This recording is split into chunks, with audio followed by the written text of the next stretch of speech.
ለወንድ ብለሽ ለብር ብለሽ ከሚሉኝ ይልቅ እስኪ ምኑ ማርኮሽ ነው? ምኑ ስቦሽ ነው? እንዴት እስልምና እንድትቀበይ ይቻልሽ? እስኪ ለኛ ንገሪኝ ቢሉኝ እኔ የሳበኝን ነግራችኋለሁ።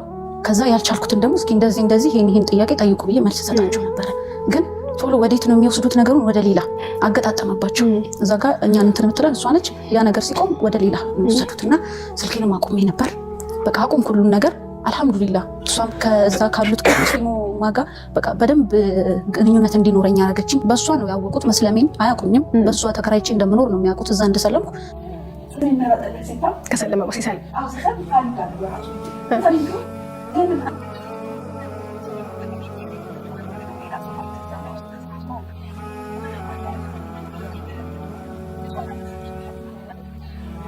ማሻአላህ። ስለዚህ ራሱን የመረጠው ስሙን ትይው የነበረውን መግፊራንስ ማን መረጠልሽ? መግፊራ ተያያችሁ? መግፊራ ማን መረጠላት?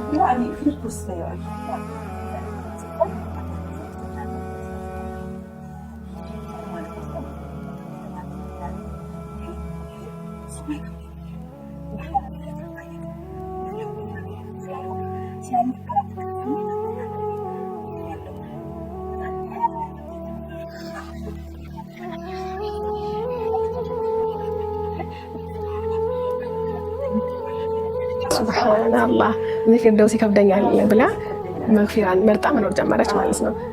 ማሻአላህ በጣም ነው ደስ የሚለው። ቂራት ላይ እንዴት ነሽ? አሁን ምን ላይ ነሽ? ቂራት ላይ አሁን 6 ጁዝ ደርሻለሁ። ማሻአላህ። በዚህ አጋጣሚ ኢትዮ ሪቨርትም ተቀጭልኝ። ኢትዮ ሪቨርት አዎ፣ አህመድ ነው በነገርሽ ላይ ስልክሽን የሰጠኝ።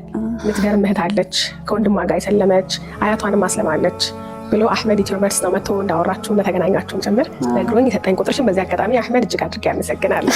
ኢትዮ ሪቨርቶች ጥሩ ስራ እየሰሩ እንዳሉ ማሳያው እናንተ ናችሁ። ትተዋወቃላችሁ ደግሞ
የሆነ ጊዜ ላይ ስልኬንም ዘግቼ ነበር። በመሀል የሚሰለምኩ አካባቢ ምንድነው በጣም ብዙ ስልኮች ይደወላሉ። ከዘመድም አቅራበሽ ካሉ የሚደውልና እንዴት በቃ ማለት ለምን ምን ተቸግረሽ ነው? እዚህ ጋር እሷ እንደምትረዳን ያውቃሉ። ያለነው በእሷ ስር እንደሆነ ያውቃሉ። እሷ ያ ነገር እሷ በዛ ጋር ስትቆም እዚህ ጋር በቃ ወይ አማራጭ አተን ወይ ብርን ፍለጋ አሊያም ደግሞ በቃ እንዳልኩሽ ዘመድ አለን እዚህ ብዬሽ ነበረ። በቃ እነሱን ፍለጋ እንደሱ ነው የሳሉትና ሊመልሱ ይሞከሩ።